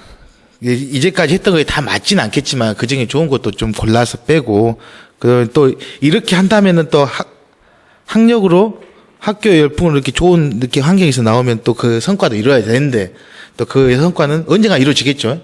그렇지만 지금 당장에 이제 본인의 임기는 4년이니까 또 그 4년 안에 또 보여줄 거라고 또 믿어 의심치 않습니다. 오다영 씨 같은 경우는 그러면 그 장교육감의 어떤 그런 진보 교육을 받았던 세대라고 할 수 있겠죠. 그렇죠. 끝자락에 있었죠. 스물둘이니까. 네. 고등학교 때 좀 있었겠죠. 발만 잠깐 터졌을 것 같은데. 네, 저 졸업한 이후로 많이 바뀌었다고 생각합니다. 왜냐하면 좀 많이 이제 그 체벌이라던가 그런 부분에서 좀 자유로워지기도 했고, 애들 보면은 저 때는 많이 잡았던 것 같은데 요즘은 치마라든가 머리에서도 그런 많이 자유로워졌더라고요. 제 동생만 봐도 그걸 되게 많이 느껴가지고. 화딱지나 진짜 우리 딸이 막 이제 중학생이 내가 너 죽는다 하면 진짜. 저도 제 동생 보면서 그런 부분은 좀, 이 부분은 좀 잡아도 괜찮지 않을까 싶었는데, 또 그런 애들 대학생 돼서는 또 염색 안 하고 바르게 다니더라고요. 우리 어렸을 때 그 기억나나요? 그 다큐멘터리 보면 썸머힐 학교라고? 영국에 썸머힐이라는 학교가 있습니다. 그 학교에서는 어렸을 때 7살, 8살짜리 담배를 펴요. 자기 마음대로 수업 듣고 싶으면 듣고 말은 말아요. 선생님도 체벌이 없어요. 근데 어느 학년 일정치 학년이 되니까 본인들이 스스로 깨달더라고요. 이게. 스스로 깨달아서 담배도 끊고 이것도 안 하고 뭐 다는 그렇지 않겠지만 다수가 그래서 이런 인성 학교가 돼야 되지, 우리도 우리 교육도 이렇게 돼야 되지 않겠냐. 옛날 그렇게 다큐멘터리 봤던 기억이 납니다. 제가 가끔 우리 그 대학생 회원들한테 이야기를 합니다. 뭐라고 하냐면, 네 전공이 뭐야? 그러면 뭐, 분자생물이요. 그래요. 그럼 제가 그러죠. 분자생물? 그럼 넌 거기에 어떻게 알고 왔어? 이러면, 예? 이렇게 말한다는 거죠. 그러면, 뭐, 저도 그랬고, 뭐 다 그랬겠지만, 중고등학교 때 분자생물학과가 있다는 것을 누가 알겠습니까? 결론은 성적에 맞춰서 그 과를 갔다라는 거죠. 그러다 보니 이제, 거기서 이제 방황이 시작된다라는 거죠. 그래서 이제, 참, 답답한 마음을 금치 않을 수가 없는데. 그래서 우리나라도 싱가포르처럼 그렇게 해야 돼요. 공교육을. 예를 들어서 공부하려든 공부를 시키고, 안 하려든 기술을 가르치고, 이렇게 막 예를 들어서 중학교 5개, 고등학교 3개, 대학교 2개, 이런 식으로 해서 공부하려든만 공부해야 돼요. 근데 지금은 이 부모들 마음이 대학이라도 나와야지, 남자는. 근데 저희 아들한테 그렇게 얘기를 했습니다. 공부 안 할 거면 고등학교 때부터 기술을 배워라. 여기까지입니다. 아들은 뭐라던가요? 알았다고 해놔도. 진보 교육은 이제 광주 같은 경우에 사실 그 진보 교육이라고 했지만 1기 동안에 장익 선생이 그렇게 썩 잘한 거 없어요. 진보 단체들하고도 갈등 많았고 가장 크게 충돌했었던 것이 학교 폭력을 학생부에 기재를 할 거냐 말 거냐. 교육부는 기재를 해라 이거였는데 그 이제 소위 말하는 이제 진보적 생각을 가지고 있는 단체들은 학생들의 학교의 폭력을 학생부에 기재하는 건 이제 빨간 줄이지. 이게 계속 그게 기재돼서 대학에 입학할 때나 이런 데 전부 이제 사정 자료로 쓰겠다는 건데 이제 그런 것들을 국가는 이제 교육부에서는 이제 그런 것들을 전부 하라라고 하고 학생부 현실화 뭐 이렇게 하는데 그걸 끝까지 버티고 안 해야 된다라는 게 이제 그때 진보적인 생각들이었는데 지금 이게 지금 어떻게 됐냐면 지금 정확히는 그게 뭐 학교장 판단에 맡겨놨던가 이렇게 돼 있어요. 그러니까 여러 가지 부분에 있어서 진보적인 성향과 색채가 있지만 그걸 현장에서 이렇게 투영시키고 그걸 바꿔나가는 데는 한계들이 많이 있고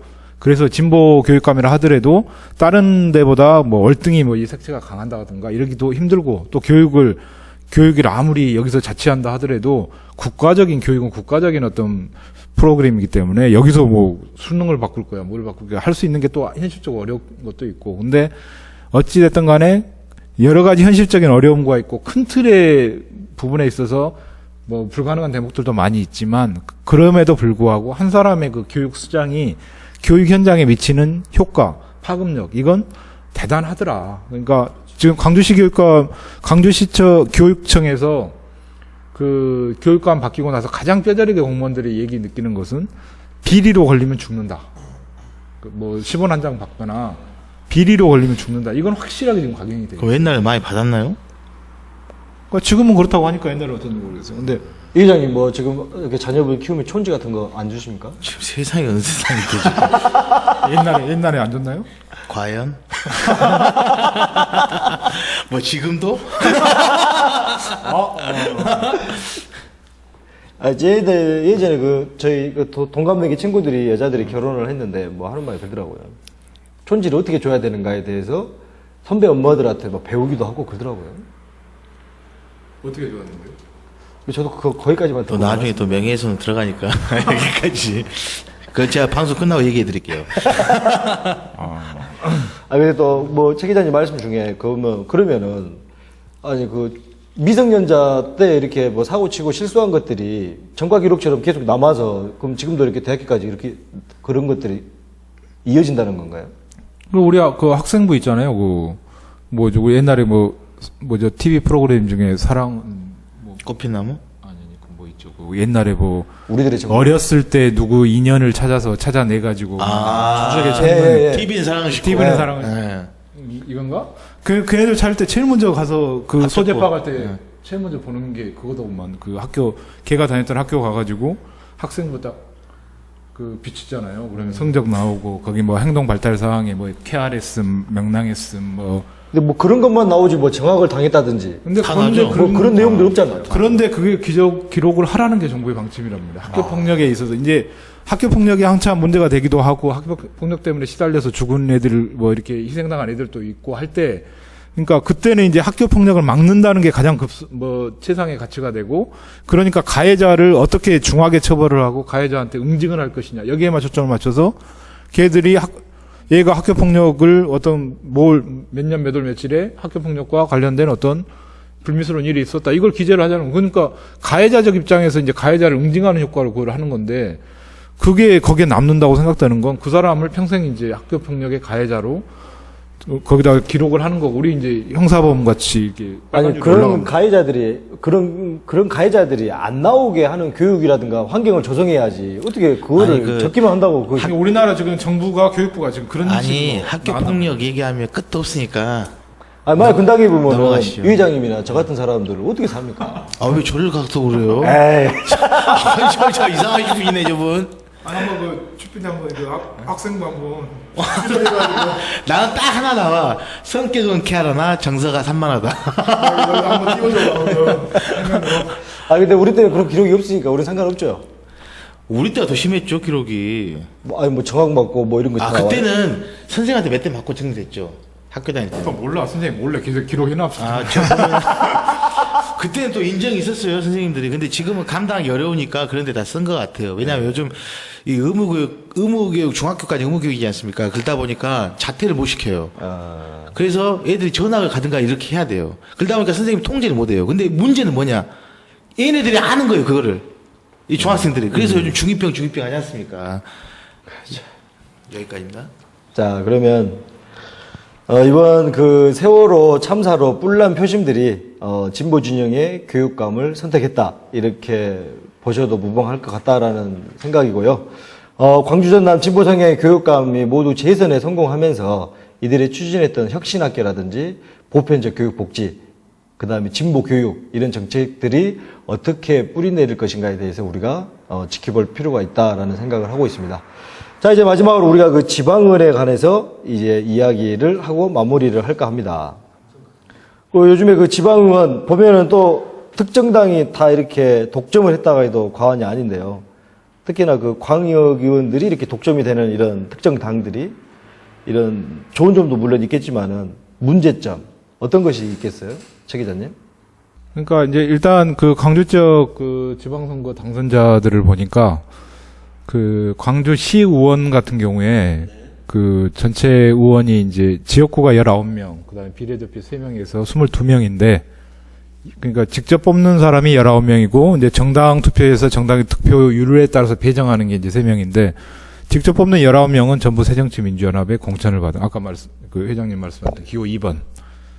그리고 이제 비례대표도 아마 정당 투표로 하면 싹쓸이야 맞는데, 이제 어찌됐든 간에 제도 자체가 한 당에 다 몰아줄 수가 없게 돼 있으니까, 비례대표 3석 중에 이제 2석이 새정치민주연합이고, 이제 1석이 이제 통합진보당에서, 그래서 22명의 시의원 중에, 21명이 새정치민주연합. 이제 이렇게 되는 거죠. 그러니까 특정 당이 이제 많아도 너무 많은 건데, 뭐 특정 당이 아니라 하나의 당이네요. 네. 그래서 이제 원래 이제 의회라는 건 지방의회라는 건 사실은 이제 집행부를 견제하고 비판하고 감시하고 이런 것들인데, 이제 집행부가 예컨대 이제 윤장현 시장이 새정치민주연합이고, 그 다음에 모든 의원들도 다 새정치민주연합이고, 이런 상황이면 이제 이것 따라서 그걸 할 일을 안 할 거나 이런 것은 이제 안 할 그러지 아니라고 보지만 기본적으로 그래도 그 구도 자체가 특정 당으로 일색으로 돼 있으면 이 기능들이 사실은 저하될 수밖에 없는 거고 민감하고 이런 부분들에 있어서는 서로 헐뜯고 하면 서로 그 당의 어떤 피해가 끼치는 것이니까 그런 대목에 있어서 상당히 우려스럽다. 이 지방의회가 본연의 목적인 견제와 비판, 시정에 대한 견제와 비판을 제대로 할 수 있겠느냐. 이 대목에 있어서 상당히 우려스럽다. 또 한 대목은 시장도 초보죠, 이제. 초선이니까. 그 다음에 의원들도 지금 6명, 7명인가가 재선이고, 나머지 다 초선이에요. 그러니까 그 시장 집행부도 아직 이제 새로 출범하는 새로운 사람이고, 의원들도 이제 경험이나 미숙한 사람들이 많이 있고, 그런데다 특정당 일색이니, 특히 이제 집행부보다는 이 의회의 기능에 대해서 상당한 좀 뭐랄까요, 좀 의구심이 들고 이걸 제대로 이 의회가 제대로 역할을 못하면 사실은 이거 고스란히 이 피해들을 시민들이 받게 되는 거니까 우리가 좀 관심을 많이 가져야겠다. 그래서 우리 JC 단체도 어떤 게 있냐면 이 회장을 하기 전에 상임부회장을 먼저 1년을 합니다. 왜냐하면 보고 배우라고 돌아가는 것도. 그러면 보면은 우리 윤장현 당사자 필두로 해서 이제 향후 이제 하면서 한 6개월에서 1년 동안은 또 밑에 참모말에 끌려갈 수밖에 없어요. 본인이 모르니까. 그러면 인수인계 과정이 좀 필요하겠군요. 아니, 인수위는 인수위지만, 인수위가 아무리 한다 해도 그 행정은 틀리죠. 의원님도 마찬가지예요. 여기서 초선이 몇 분이나 있죠? 6명? 아니, 재선이 60명이나 되는 거고, 네. 나머지 열 몇 명이 15명. 그죠. 그러면은, 이 재선하신 분들이 또 대장 노릇 합니다, 처음에. 의장하고, 뭐, 부의장하고, 그 다음에 밑에서 다 딸려갈 수밖에 없어요, 이게. 그러면은, 결론은, 향후 뭐, 크게는 아니겠지만, 3개월에서 6개월 정도는 끌려갈 수밖에 없다. 그래서 우리 기자님께서 말씀하시는 그런 예를 들어서 그런 애로사항이나 그런 것은 전체 우리 시민들의 몫이다. 그런 말이죠. 예. 근데 이제 전에 재선했던 사람들, 초선했던 사람들, 이렇게 끌려가고 그런 분위기도 중요하지만은 지금 그 지방의회가 한 당으로 다 몰려있다 보니 서로 견제가 되겠느냐. 이런 거 말씀하셨고. 그 다음에 또, 될것 같아요. 예, 초선들이 이제 많다 보니 기존의 그 재선자들에게 끌려갈 수 있는 방법이 좀 있다. 예. 이렇게 말씀하셨습니다. 그리고 이거 저는 집행부하고 시장하고 시의회하고 약간 사이가 이렇게 좀 벌어질 수도 있다고 생각을 합니다, 저는. 왜 그러냐면 아까도 말씀드렸다시피 전혀 행정을 모르는 분이고 또 소속이 누구 소속 아니겠습니까? 여기까지입니다. 다영 씨는 그 의원들이 무슨 일을 하는지 혹시 알까요? 아니요. 저 사실 이번에 선거 처음 해본 거였어요. 근데 네. 생각난다. 내 생애 네. 첫 투표. 네, 근데 잘 모르고 일단 투표를 하러 갔는데 이름들이 안 써져 있더라고요. 당만 나와 있더라고요. 그래서 누가 누군지도 모르고 거의 당 보고 찍는 사태가 벌어졌고요. 그리고 주변에서 이제 얘기가 많이 들려오는 분들은 하는데 이제 시장 선거라든가 아니면 좀 유명하신 시의원이라든가 그런 부분에서는 이제 이야기를 많이 들어가지고 이런 분들도 계시구나 하는데 다른 분들 같은 경우에는 좀 처음 들어보는 분들도 많아서 혼란스러웠던 것 같습니다. 그러면 그건 이제 사람 보고 찍은 게 아니라 당 보고 찍은 거네요, 의원들은? 그런 셈이죠. 어디 살아요? 광산구였습니다. 이게 그래서 저렇게 어떤 인지도를 보고 뽑았다라고 말할 수도 있는데 저는 네. 인지도를 형성하는 것이 어떻게 보면 여론조사 아니겠습니까? 근데 시의원들을 가지고 여론조사를 한 건 없으니까. 광산 갑이의 의뢰예요? 무슨 동이에요? 저 하남 쪽. 그러면 국회의원 이용섭 씨 있죠, 그 동네. 아니죠. 아니에요? 김동철 씨? 강산 갑이죠, 거기가. 광산 갑? 갑 우리 뭔지 알아요? 아니요. 그거하고 더 이상 대화할 이유가 없네요. 광주시 예산이 얼마인 줄 알아요? 아니, 한 해. 들었는데. 찍어봐. 편히 얘기해, 편히. 80억이었나요? 80? 네. 80억? 80억? 아니, 80. 80초? 아니요. 80억인가? 80억? 아니다. 다른, 한 부분 관련해서만 80억이었습니다. 네. 전체적인 전체적인 거는 잘 모르겠어요. 대충 한번 찍어봅시다. 생각으로. 우리나라 전체 예산이 얼마죠? 1년에. 우리나라 예산이? 그만하시죠. 뭡니다 또. 왜 나한테 이런 거 말지?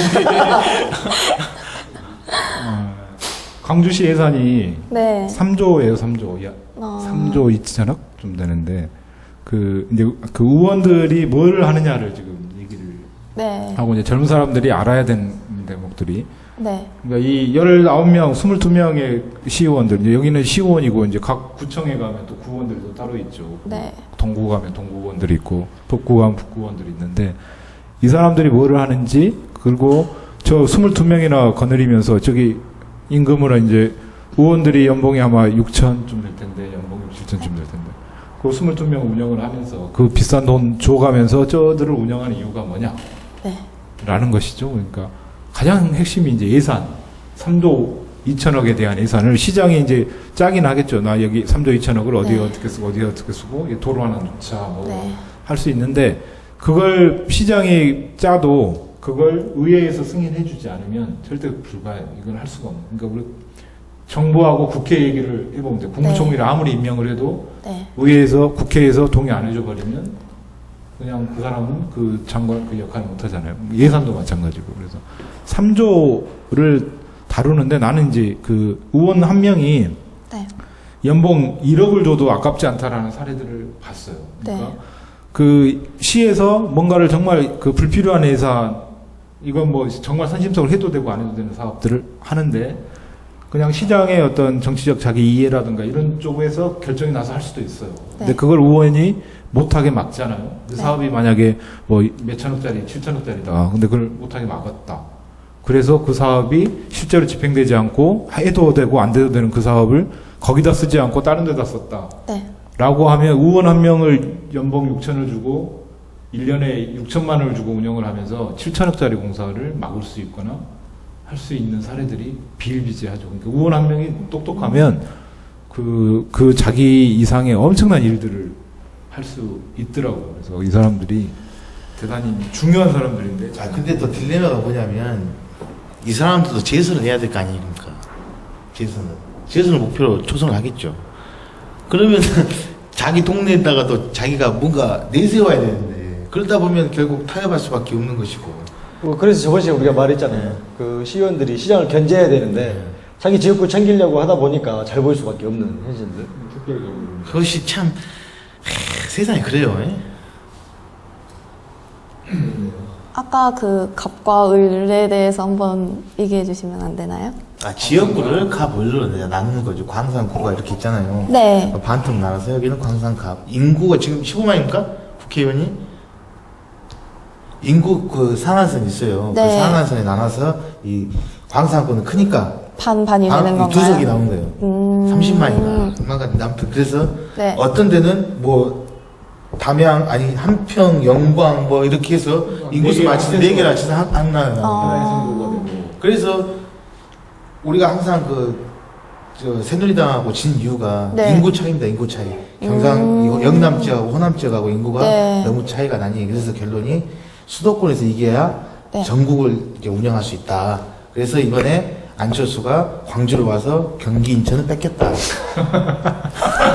아니 그러면 지금 뭐 전국적인 이야기가 나와서 말씀인데 그 선거 평가를 하자면 지금 광주만 보고 말할 것이 아니라 좀 전국적으로 좀 봐야 좀 뭔가 답이 나올 것 같아요.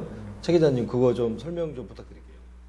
그러니까 이제 전국의 광주 이제 전국의 17개 시도죠. 이게 원래 16개 시도인데 세종시가 포함이 되면서 가장 미니 규모이긴 하지만 세종시 포함해서 17개 시도인데 산술적으로 보면 새정치민주연합이 9광역단체장을 벌였을 때 9곳을 승리했고 이제 새누리가 8곳을 승리를 했으니까 수치로 보면 새정치민주연합이 나쁘지 않죠. 근데 이제 아까 얘기했다시피 지금 오늘 신문들을 봤더니 누구도 이기거나 지지하는 선거 뭐 이렇게 이제 했더라고요. 보면 이제 새누리당은 그나마 선방했다 이제 이렇게 완전 참패할 수 있었는데 이제 그나마 선방했다 이제 이렇게 되는 거고 새정치민주연합은 정말 좋은 여건 속에서 건재해야 될 곳을 그러니까 경기나 인천 또는 이제 부산 이 셋 중에 하나만 더 했어도 이 선거의 승패는 그래서 엄청나게 의미가 달라졌을 것 같고 그러면 이 선거를 통해서 지방선거이긴 하지만 박근혜 정부가 이 국민들의 선택을 이 현재 국정 기조로 가져왔었던 모든 기조 원칙들이 국민들한테 지금 신뢰받지 못하고 있다라는 것으로 인식을 하고 방향 전환을 하거나 이런 식의 어떤 추동력이 될 수 있는데 이 선거를 이제 집권당에서는 나쁘지 않다 이렇게 평가를 해버린단 말이에요. 우리가 생각보다 나쁘지 않다.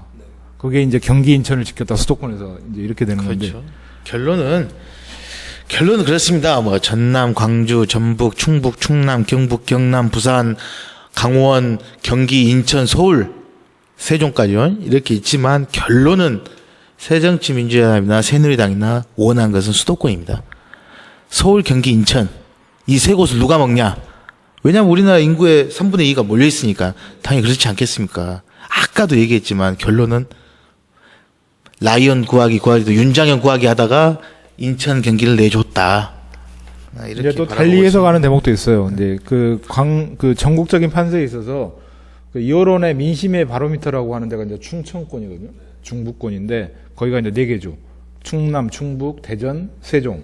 근데 이 4곳을 다 새정치민주연합이 다 이겼어요. 그러니까 그 중에서도 특히 대전 같은 경우에는 어떤 식으로든 그 여론과 민심의 향배를 정확히 대변한다라고 하는 리트머스 시험지 같은 데인데, 그러니까 충청권, 중부권을 전부 새누리당 집권당이 후보들이 전부 패했다. 그리고 거기를 전부 새정치민주연합이 4곳을 다 싹쓸이했다. 이 대목은 상당히 정부나 이런 쪽에서도 상당히 뼈아프게 받아들여야 될 대목일 것 같고. 그렇죠. 왜 그러냐면 이완구 씨가 그 충청도 아닌가요? 아, 그렇죠. 그렇죠. 그 한나라당, 새누리당 그쪽에 그 당직자가 수도권은 우리가 뺐겠지만 그 외에 다른 지역에서 상당한 결과가 말 있었고. 좋게 하니까 리트머스지 뭐 수도권 빼면 없소다. 또 우리가 또 뭐 가장 중요한 우리 광주를 지켰지 않습니까? 여기는 또 그렇게 생각 안 하죠. 죄송합니다. 민주주의를 못 지켰습니다. 이게 그런 지금 표현들이 어저께 TV에 그대로 다 나오더라고요. 그 영상 영상 자료화면을 좀 씁시다. 근데 우리가 그 저번에 이야기하면서 그 빨개지네. 후보들 중에 전과자들이 있다고 했는데 그 전과자들 된 사람들 중에 된 사람들도 있어요, 이번에? 그러죠. 많죠. 또 전과자들이 또 되세요? 이건 트렌드더라고. 정과 없으면 이제 안 된가 봐, 이게. 그거 옛날에 새누리당이 그 장관들 임명할 때 이명박 정부 때부터 그 뭐 이장전이 그렇죠. 투기 이런 것은 제도 아니게 만들어 버렸어요. 그렇죠. 그러니까 모든 장관들을 임명할 때 이건 기본적으로 다 가지고 있는 옛날 군미필 다음에 이제 위장전님 막 이렇게 하잖아요. 이런 것은 제도 아니게 딱 이게 하향 하향 평준화 시켜놔가지고 모든 공직 사회에서 그 정도는 아무것도 아니다. 이런 정도가 된 것 같아요. 살다 보면 그럴 수 있지. 네. 마음이 너무 좋아졌어요. 근데 내가 이전에는 정말 몰랐어요. 싸대기 하기 전에는 뭐 전과가 있는지 없는지 막 이렇게 하는데 이거를 하면서 공부를 하면서 야 어떻게 이런 사람이 될 수가 있나. 제가 참고로 말하면 제가 찍는 지역구에 그 세민연하고 통합진보당이 있었는데 제가 세민연은 제가 아무튼 2개 당이 있었는데 세민연은 제가 안 찍었습니다. 근데 나머지 당이 그 뭡니까? 이거 나중에 또 하자 될지 모르니까 여기까지입니다. A당, B당 있는데. 이미 세민연을 했으니까. 아무튼 그래요. A당, B당 있었는데, 솔직히 A당 찍기 싫었고, B당을 찍으려고 했는데, B당이 전과가 있는 거예요. 후보가. 예, 그래서 A당 찍었어요, 제가. 그래서 전과에 더 민감하게 반응을 했어요. 네, 전과에 더 민감하게 반응했어요. 예, 나머지는 다 정의당 이런 거 찍었습니다. 근데 우리가 저번에 말할 때도 전과도 좀 이해해 줄 수 있는 질이 전과가 이제 있고, 다른 질이. 예, 좀 재질에 따라서 볼 수 있다. 근데 우리 전라도는 좀 그게 너무 관대하고 시국사회 보면 진짜 진짜 했는 사람들은 괜찮지만 거기에 껴서 같이 시국사회 그런 사람도 한두 명씩 있을 거 아니겠습니까? 아니, 같은 곁에 어쨌든 간에 그 법으로 탄압을 받았다 하면 몰라요. 그거 현장에 진짜. 있었으니까. 냉정해야 돼, 우리가 또. 냉정히 판단해야 돼. 그것이 자기 훈장인 마냥 떠들고 다니는 사람들도 있어요. 그걸 훈장 삼아서 떠드는 사람도 잘못했지만 그때 당시에 또 그렇게 했다는 것은 공로를 인정해 줘야지. 우리가 왜 지금 이렇게 잘 살고 있는 거야? 그렇지 않습니까, 다영 씨? 시간이 지나 제가 했을 거예요. 다영 씨는 뭐 기초원 뽑을 때 이 전과라든가 이런 거 봤어요? 네, 봤습니다. 그래서 어떤 피해서 찍었습니다. 좀 피하는 경향이 있었던 것 같아요. 그러면 그 전과자라 해갖고 다 나쁘게 보여요? 아니면 전과에서도 이 사람은 이런 전과는 괜찮하네? 이렇게 좀 분별력이 생기던가요? 좀 의외인 사람들도 있었고요. 보면서 이름 밝혀도 돼? 우리 싸대기니까. 아닙니다. 별로 안 받았는데. 오늘 이쪽 털고 있나? 근데 또 당선이 됐더라고요. 안 찍은 사람이. 우리가 생각하는 그 사람 아니겠지? 광상도 몇개 아니야? 네, 광상. 우리가 생각하는 그 사람 아니겠지? 광산갑? 광상 갑인지는 모르겠지만. 그쪽 말한 거 같은데? 하나만 아니겠다. 아니 그 근접 지역이니까. 그렇죠. 이야기는 들었겠죠. 네. 그래서 정말 안 됐으면 좋겠다 싶었던 사람도 됐더라고요. 그러니까 지금 그 아까 정파 그 얘기 아니에요 지금 그 새누리당 소속으로 아, 그러지 마십시오 또. 지역구 의원의 최초로 지금 광주가 탄생을 한 거야. 새누리당 옷을 입고 지역구 의원이 된 거야. 하면 그래도 최초. 그래도 제 초등학교 선배 아버님이신데. 최초. 광산구의 어디냐 거기가 광산구 가성구의 박삼영 의원이라고 새누리당의 최초의 광주가 새누리당 의원을 이제 뽑아내는 이런 정도의 수준에 갔다는 그렇죠. 거예요. 그래서 그 더 중요한 게 뭐냐면 지원 유세로 우리 황우여 대표, 황우여 대표가 서청원 대표 두 분이 오셨어요. 서청원만 왔다고 그랬는데 황우여 또 황우여까지- 황우여 대표도 오셨어요. 그 힘이 막강하네. 야. 그렇게 됐어요. 근데 이 사람이 야, 그때 상징적이니까. 우리가 그때 얘기했을 때 그 전과가 예. 9건이라고 얘기했잖아요. 7건 아닙니까? 9건. 9건이라고 얘기를 했는데 그 사람이 새누리당 옷을 입고 된 거야. 근데 이 전과가 윤락행위 방지법 이게 있었고 그다음에 그렇죠. 뭐 윤락 있었고. 전속 예. 폭행 뭐 이런 게 폭행도 있었고. 그러니까 맞아요. 전과의 질이 대단히 안 좋아. 예. 그런 사람이 한 번도 허용해주지 않던 새누리당의 최초의 당선자가 된 건데 이거 참 아이러니. 근데 아이러니 한 것도 있는데 또 그분이 또 보면 또 거기 정관에 있지만 또 그 민심은 또 확 잡아붙은 거 아니야. 아세요? 아니 잘 모르는데 신문에 뭐 이야기 신문 들었어요. 지상에 그렇게 나오니까 이제 한번 지켜볼게요. 한번 얼마나 많은 예산을 가져온가 우리가 한번 지켜보시게요. 그래서 이제까지 새누리당이 그 호남 지역에서 당선만 돼주면 우리가 예산을 항상 그 선거 전략이 그거지 않습니까? 예산을 끌어오겠다. 정말 끌어온가 안 끌어온가 한번 지켜보시게요. 아니 그러려면 이 양반도 시장 시켜달라고 할 것 같은데 그래야 내가 끌어오겠다 이럴 것 같은데. 에이, 설마 새누리당도 아니 기초원이 뭔 힘이 있다고. 아 그래도 한번 보시죠 일단. 있는 돈을 더 와야 되는 거죠. 네, 일단 한번 보시죠.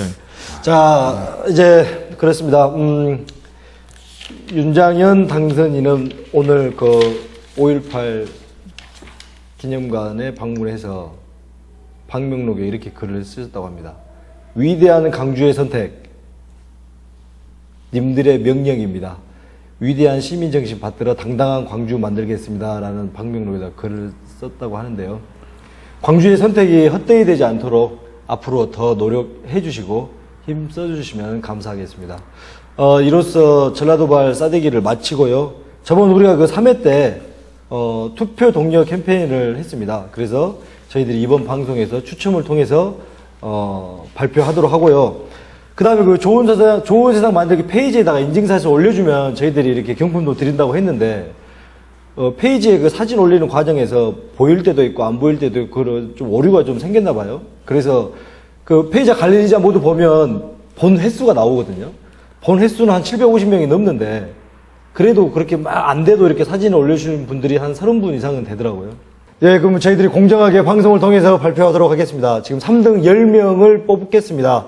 만원짜리 문화상품권 각 1매씩입니다. 자, 그러면은 저부터 5개를 얻는 뽑을게요. 김민수, 김보람, 김선영, 김란영, 하나, 둘, 셋, 넷, 마지막 하나, 서수연.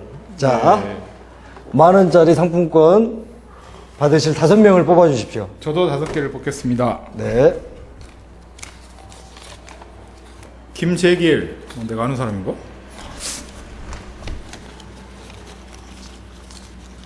송경미. 아, 제가 썼죠. 어? 추민수. 추민수. 저는 추민승이잖아요. 마지막 한 명 남았습니다. 아니에요. 3개요, 3개. 4개 아니에요, 방금? 3개. 박세리. 박세리,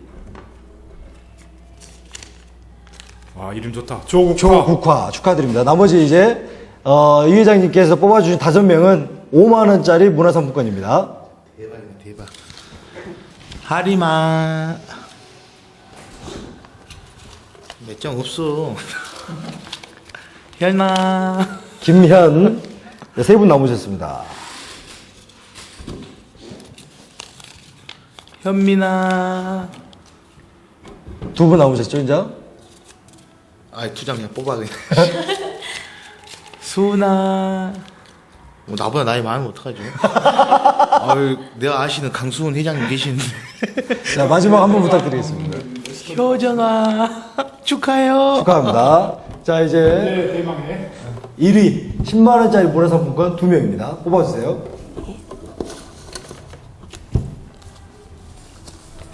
김용산 씨, 축하드립니다. 노경환 씨. 네, 감사합니다.